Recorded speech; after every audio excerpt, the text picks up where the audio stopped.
K-Rock and Atlantic Rock Reviews back with Behind the Bands. I'm here with Crashdiet, all the way from Sweden, doing a tour here in the United States, which I used to say would be a rare tour, but you guys have been on tour for a little bit now in the U.S., isn't that correct? Can you tell us a little bit about where you've been and how long you've been here now on this run? I don't know, maybe about 5 weeks or something like that.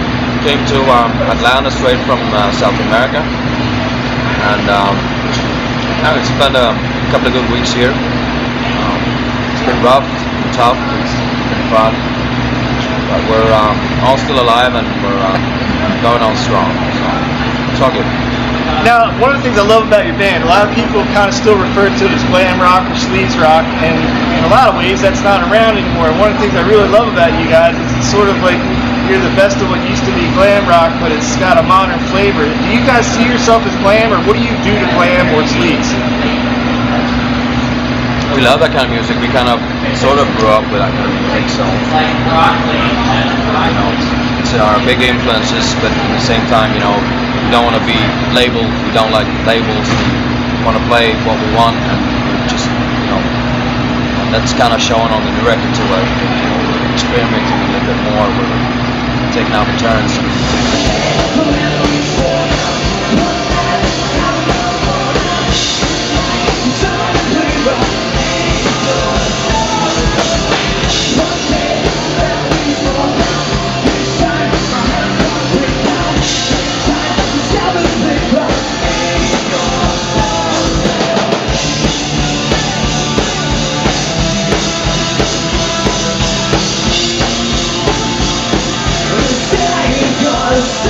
Now the new release is actually, and I'm not blowing smoke at you, it's actually probably one, if not my favorite release of this whole year. My favorite release has come out this whole year. And there's a lot of songs I want to think about on there. The first one is Cocaine Cowboys. Tell me about that song. What is it actually about?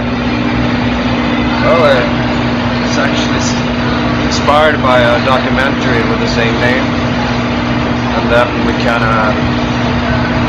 Simon kind of rewrote it to make it more...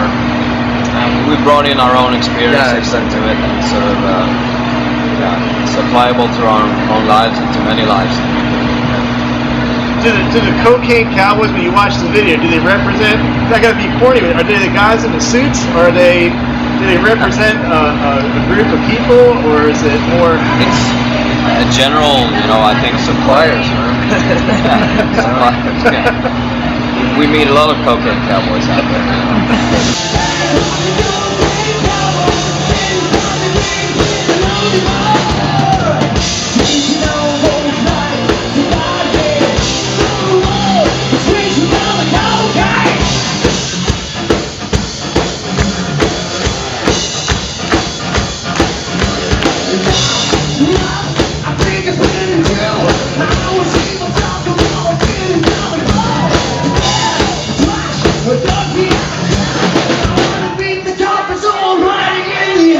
A lot of your guys' music videos I really like, and one of the things that I don't like anymore in our country here is the lack of MTV. Is there an MTV of sorts, or something we would know as MTV in Europe, and an outlet for those videos? It's all YouTube nowadays. It's like MTV don't even play music videos, so kind of sucks in a way, but on the other hand, it's really easy to get a lot of views on YouTube and get it out there, so I guess it's both good and bad. Is there a difference in the willingness to air your videos in other countries? Because I know occasionally you guys can be a little edgy at times and ran into some videos people thought, hey, that's a little too edgy here. Do you find it different in other countries that people aren't maybe as uptight, to use that word, about it? I don't know, I haven't heard so many. I mean, we played at a Canadian radio station or a Canadian TV station.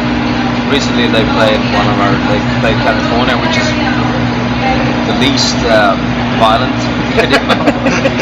So I guess they chose that one for a reason. Or some nudity.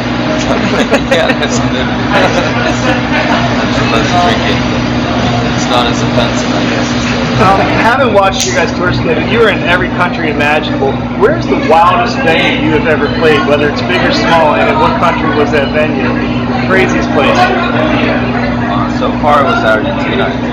This first gig on this whole world tour was was almost a race, like a rocket star.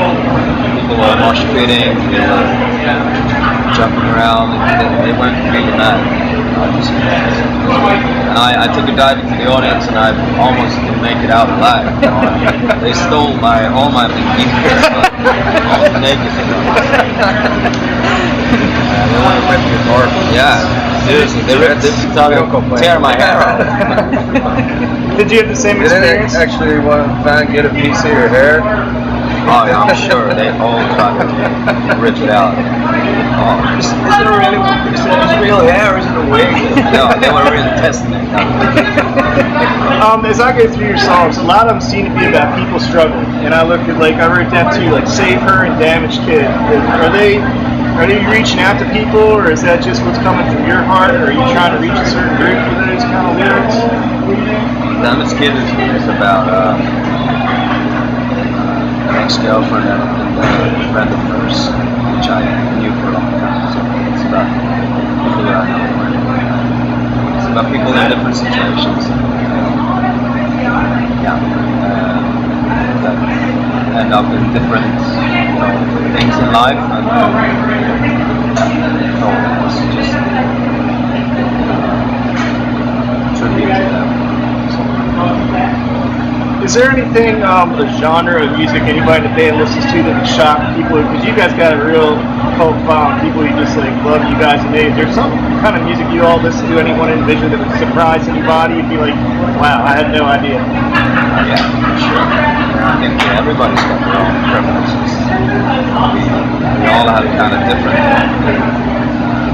inputs. We all bring it in together. I don't know, this guy listens to a lot of I listen to everything from death metal to like 60s psychedelic, Jefferson Airplane, The Doors. I think we kind of incorporated that for the first time on the Crashdiet album. I'm a big fan of slide guitar to country music.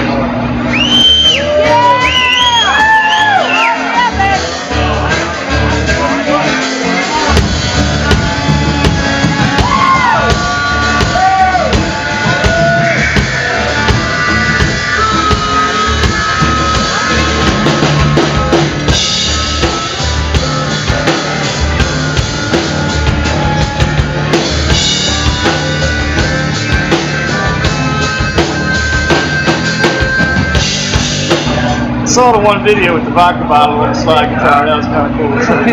And then you pull out a harmonica from time to time. Is that correct? Yeah. How do you decide when to do that? That's a weird question. But do you guys start with an acoustic song, or do you start with an electric song, and then how do you figure out when something like that's going to fit in? Usually it happens live. I don't know. We mostly write the songs, in the studio or together. We don't do so much jamming, and when we do the jamming and everything, that's like rehearsing the songs after they've been recorded. So then we find out like all these things. Like I'm not playing harmonica on the album, for example. It's kind of like something that gets added on when we try stuff out together. You ever just solo up, just come out and break out a harmonica solo? Yeah, we do a little jam. My harmonica is broken now, though, so I don't know what I'm going to do. I'll just sing some, improvise. With all over the world you guys play, do you have to sing in different languages ever? Is all your music sung in English? Or? Yeah, all in English. We try to, it's fun to interact with the different audience in different countries, so it's fun to try to learn some words. Well, Crashdiet has one of the best releases in 2013 out right now, Savage Playground. They've got some really cool merch. Well, I did want to ask you, tell me, is there any meaning to the shirt? You got a very cool shirt for Savage Playground. Is that any story behind that? I'll let you go. The one that has, it looks like a post-apocalyptic kind of... Oh, it's the front cover of the record.